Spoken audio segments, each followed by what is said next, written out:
Something drew her, called to her, nearly as strongly as the call for blood.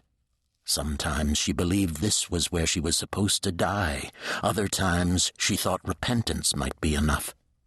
She always went to the church when she knew she had no choice but to feed. The priest stood for a moment just outside the doors, looking around him, his eyes adjusting to the darkness. He actually looked right at her, but she knew she was invisible to him.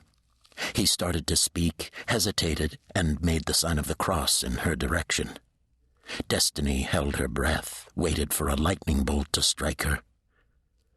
"Find peace, my child," the priest murmured softly, and made his way down the stairs with his slow, measured tread. She remained in the shadows, as still as the mountains rising above the city.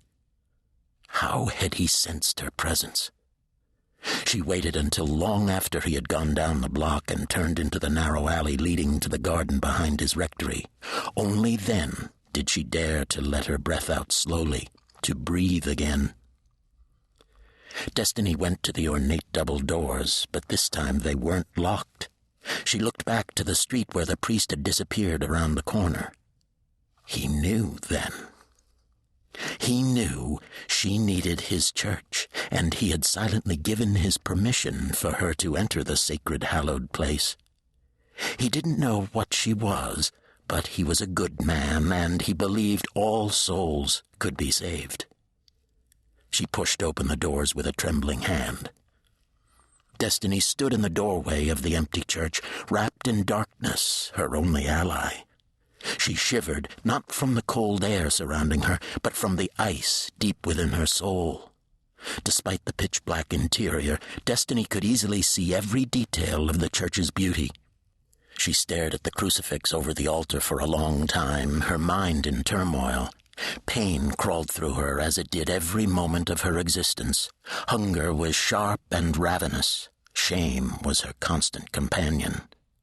Destiny had come to this sacred place to confess her sins. She was a murderess, and she would kill again and again. It would be her way of life until she found the courage to destroy the evil thing that she had become. She dared not enter, dared not ask for sanctuary. She stood for a long moment in silence with a terrible, unfamiliar burning behind her eyes. It took her a few moments to realize the sensation was tears.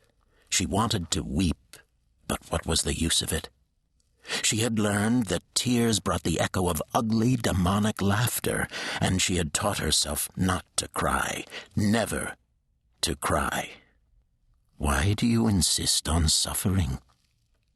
The voice was deceptively beautiful, male, gentle, a soothing blend of masculine exasperation and charm.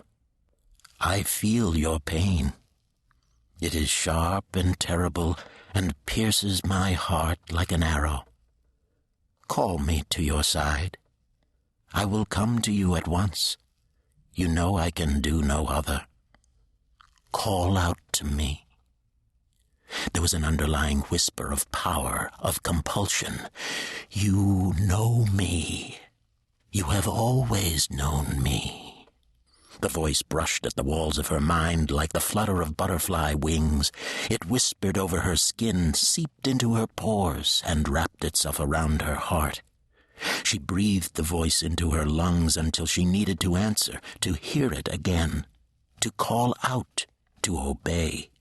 She needed that voice. It had kept her alive. It had kept her sane. It had also taught her things. Hideous, murderous things, but necessary. "I feel your need. Why do you insist on silence? You hear me just as I feel you when your pain becomes too much to be borne." Destiny shook her head, a firm denial against the temptation of that voice. The movement sent her thick mane of rich dark hair flying in all directions.